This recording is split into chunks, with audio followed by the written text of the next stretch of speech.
Okay, so a phylogenetic tree is just a diagram or schematic that represents evolutionary relationships among organisms. In our case, we're going to be looking at the relationships between 9 different types of candy.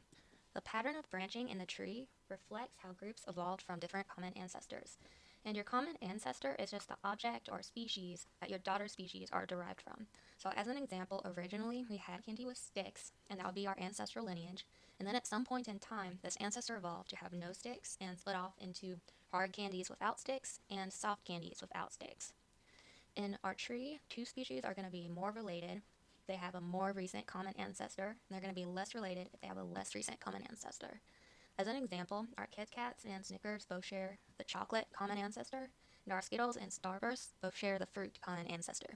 So that is why the Skittles and Starbursts are more closely related to each other than they are to the chocolate candies or any other candies in the tree. Phylogenetic trees can be drawn in different styles, and rotating a tree about the branch points is not going to change your information. So we could swap Snickers and Kit Kats around on the same branch points without changing the evolutionary relationship.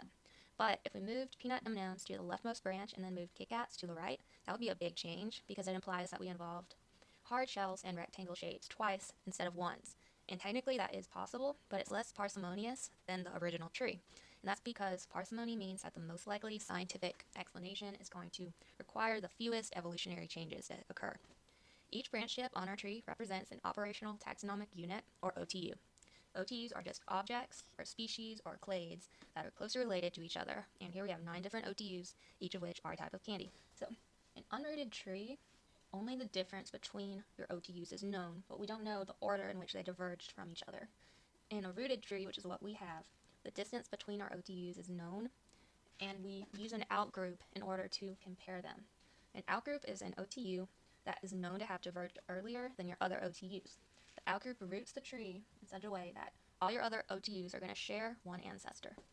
So here our outgroup is going to be the hard candies without sticks, or the peppermints and butterscotch candies, because they're related to the soft candies, but they do not have the same common ancestor. A clade is a group that includes your common ancestor and all of its descendants. In our case, Snickers, Kit Kats, and their most recent common ancestor would represent a clade, but peppermint candies and lollipops would not represent a clade because we did not include the most recent common ancestor of those 2 candies in that example. In cladogenesis, one lineage is going to split into 2 or more daughter lineages. So we could say ancestor A split off into B and C, the Snickers and Kit Kat groups. Anagenesis is the evolution of a single lineage over time. So we might say ancestor A, the chocolate M&Ms, evolved into peanut M&Ms over time.